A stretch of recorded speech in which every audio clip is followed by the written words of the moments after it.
হঠাৎ জামাত চরমোনাই অপ্রত্যাশিত ঘটনা ঘটছে। মাঝপথে অনৈক্যের সুর কি ঘটতে যাচ্ছে? দর্শক, এই অভিযোগটা বেশি চরমোনাইয়ের পক্ষ থেকে। আর এখন পর্যন্ত যে আসন সমঝোতা হয়নি এটা তো স্পষ্ট, কারণ 29শে ডিসেম্বরের আগেই, দ্যাট মিনস মনোনয়নপত্র জমা দেওয়ার শেষ সময়ের আগেই আসন সমঝোতা হওয়া উচিত ছিল, কিন্তু সেটা হয়নি। মনোনয়নপত্র প্রত্যাহারের শেষ সময় পর্যন্ত অপেক্ষা করতে হবে জামাত চরমোনাই সমঝোতার জন্য। তো এটা তো স্পষ্ট যে এখন পর্যন্ত ঐক্যমতে পৌঁছাতে পারেনি। তবে রাজনৈতিক কোনো অনৈক্য নেই, জাস্ট আসন সমঝোতা বিষয়ক অনৈক্য। দুইটা বিষয়, একটা হচ্ছে রাজনীতির কোনো পয়েন্টে ডিসকর্ড, যে এই জায়গায় জামাত চরমোনাই আলাদা, তখন তো আসন সমঝোতা আলোচনায় যাওয়া যায় না। কিন্তু অন্যান্য সব বিষয় ঠিক আছে, জাস্ট আসন সমঝোতা, কাকে কোন আসন দেওয়া যেতে পারে, চরমোনাই কয়টা, জামাত কয়টা, এইগুলো এখন পর্যন্ত ঠিক হয়নি। এখানে আবার কিছুটা জটিলতা বৃদ্ধি করেছে যে এনসিপির সাথে জামাতের সমঝোতা কিন্তু অনেক দূরে গিয়েছে। আপনারা দেখেছেন যে জামাতের অনেক নেতা ফেসবুকে পোস্ট দিয়ে নির্বাচন থেকে সরে দাঁড়িয়েছে, যে এনসিপির অমুককে সমর্থন দিয়ে আমরা সরে দাঁড়িয়েছি। কিন্তু চরমোনাইয়ের ক্ষেত্রে কিন্তু এটা হয়নি, যে চরমোনাইয়ের অমুককে সমর্থন দিয়ে আমরা সরে দাঁড়িয়েছি, এটা কিন্তু হয়নি। এর মানে জটিলতা আছে, ইটস ট্রু। তবে জামাতের লোকজন এ বিষয়ে মুখ খুলছে না। তবে জামাতের অ্যাক্টিভিস্টরা বলার চেষ্টা করছে যে ইমোশনাল হয়ে চরমোনাইকে বেশি আসন দেওয়া যাবে না। আর চরমোনাই লোকজন বলছে যে আমাদেরকে তুচ্ছ-তাচ্ছিল্য করা হচ্ছে, আমাদের এমনকি জোরালো কিছু অভিযোগ তোলা হচ্ছে যে জামাত সমঝোতা বৈঠকে সময় দিচ্ছে না, শিডিউল ফাঁসিয়েছে, এনসিপির সাথে আলাদা ডিল করতে, নানান কিছু। তো এতে একটা অস্পষ্টতা তৈরি হয়েছে, ইখতিলাফ তৈরি হয়েছে, কিছুটা দূরত্ব তৈরি হয়েছে। তো বিষয়টা কি, কেমন? বহুল প্রত্যাশিত জামাত চরমোনাই অসম্ভব ঐক্য, যেটা একসময় কল্পনা করা যেত না, সেটা কি শেষ পর্যন্ত থাকবে না, না কি ঘটতে যাচ্ছে? দেখেন, প্রথম কথা হচ্ছে যে না, এত হতাশ হবেন না, কিছু রিয়ালিটি আপনাকে বুঝতে হবে। প্রথম কথা হচ্ছে যে পলিটিক্যাল কোনো ইখতিলাফ নেই, এটা সবচেয়ে আশার দিক। যা আছে এটা আসন বন্টন বিষয়ক।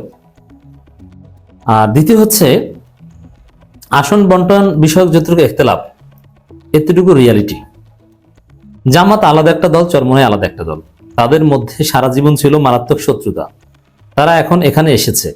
আসন বন্টন এটা একটা পলিটিক্যাল নেগোসিয়েশন, এটা মসজিদের কাতার বন্টন না, যে ভাই আপনি সামনে যান, না না না আপনি সামনে যান, আপনি মাঝখানে দাঁড়ান, বিষয়টা এরকম না। আপনি ইমামতিতে যান, না আজকের নামাজটা আপনি পড়ান, এটা না। এটা জটিল, এটা অনেকটা দুনিয়াবি স্বার্থ সংশ্লিষ্ট বিষয়, জিতে আসার রিয়ালিটির বিষয়, কোন দল কতটুকু পেল। আর সাইকোলজি এটা দেখেন, এই যে কথাটা বলে, এটাও মানতে হবে, এগুলো বুঝতে হবে আমাদেরকে। জামাত চরমোনাই দুই দলের জনশক্তিদেরকে আমি সতর্ক করছি এবং আপনাদের এই দৃষ্টিভঙ্গিটা কিছুটা শানিত করার চেষ্টা করছি আলোচনার মধ্য দিয়ে। বলা হয় যে জিতে আসার মতো প্রার্থী আমরা দিব, এখানে কোন দল কি পেল বা আমি আমার দলের স্বার্থ আমি দেখবো না, এই কথাগুলো, এগুলো হচ্ছে ইউটোপিয়ান কথা। রিয়ালিটি হচ্ছে, যেমন চরমোনাই যদি তর্ক করে কোনো একটা আসন নিতে পারে এবং তারা যদি মনে করে যে না এখানে আমি আসন নিলে হেরে যাব, তারপরও নিব, এটাও ঠিক না। হেরে যাওয়ার চেষ্টা সম্ভাবনা থাকলেও সে আসন নিতে পারলে আসন নিবে।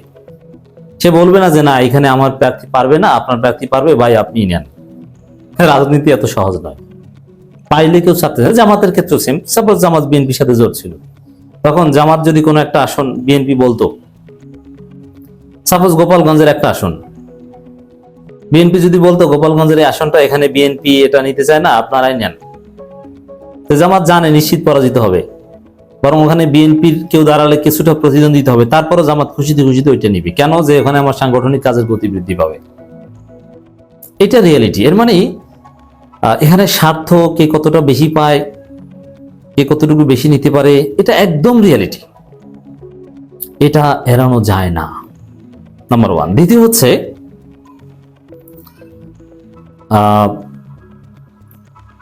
কিছু রিয়ালিটি মানতে হবে যে জামাত একটা দল, চরমোনাই একটা দল।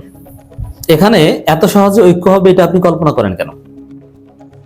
বরং শেষ পর্যন্ত অনেক জায়গায় সমঝোতা হবেই না।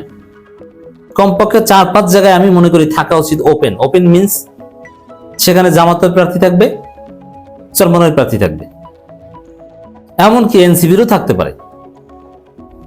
যে জিতে আসতে পারে, কারণ ওখানে ঐক্যমত পৌঁছানো সম্ভব হয়নি। রাজনীতির মতো একটা জটিল বিষয়, আসন সমঝোতার মতো একটা জটিল বিষয়ে পুরোপুরি ঐক্যমত হবে এই চিন্তা করাটাও ভুল। অতএব যতটুকু ইখতিলাফ আপনারা দেখছেন এটা রিয়েলিটি হিসাবে নেন। এবং জামাতের একটু বড় ভাই সুলভ আচরণ যদি দেখে থাকেন, হ্যাঁ, এটা একদম অসত্য নয়। জামাত বাংলাদেশের এই মুহূর্তে সবচেয়ে বড় এবং জনপ্রিয় দল, সেই তুলনায় চরমনাই অনেক ছোট দল। এখন বড় ভাই সুলভ আচরণ করা ঠিক না, এটা আমরা হাজারবার নসিহত করব, কিন্তু তারপরে এটা এসে যাবে। তারা ফেরেশতা না, তাদের মধ্যে ভুল আছে, চরমনের মধ্যে আছে। তো এই রিয়েলিটি গুলো মেনে সম্পর্কের জায়গাটা দেখতে হবে, যে আমরা এইরকম ইখতিলাফ থাকবে, কে বড় ভাই কে ছোট ভাই এসব প্রশ্ন নিয়ে মন কষাকষি থাকবে, কিন্তু দিন শেষে আমরা ঐক্যবদ্ধভাবে নির্বাচন করব, এক বাক্স, 2-4 জায়গায় না পারলেও বাকি জায়গায় যেন আমরা পারি, এই মানসিকতা থাকতে হবে। তাহলে আপনি হতাশ হবেন না। তা চরমনাইয়ের লোকজন যেহেতু তাদের পূর্ব অভিজ্ঞতা নেই জোটের রাজনীতি করার, এই কারণে তারা এটাকে খুব সিম্পল হিসাবে নিচ্ছে, যে এখনো সমঝোতা হয়নি, তাহলে মনে হয় গেল কি, এটা ঠিক হচ্ছে না, ইত্যাদি ইত্যাদি কিছু মনে কিছু কষ্ট পাচ্ছেন। আবার জামাতকে অনেক রিয়ালিটি বিবেচনা করতে হচ্ছে, যে ইমোশনাল হয়ে চরমনাইকে আমি দিয়ে দিলাম।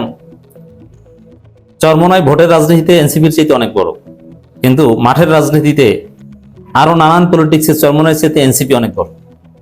তা জামাতকে সব দিক বিবেচনা করতে হচ্ছে।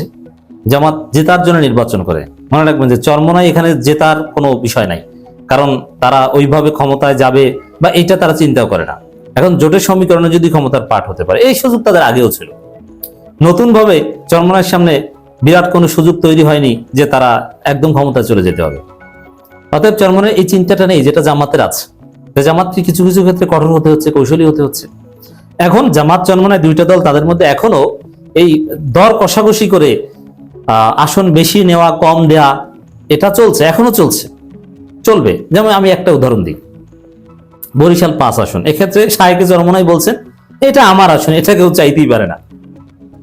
আবার জামাত অলরেডি নমিনেশন পেপার সাবমিট করে দিয়েছে।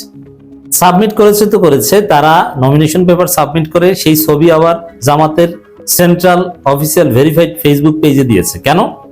ওটা চরমনাইকে চাপ দেয়, একটা বার্তা, যে আমাদের গুরুত্বপূর্ণ কেন্দ্রীয় অ্যাসিস্ট্যান্ট সেক্রেটারি এবং বরিশাল সদরে বরিশাল 5 আসনে চরমনাই চাইতে কমপক্ষে দ্বিগুণ শক্তি আছে জামাতের, এটা আমরা দিব না ভাই।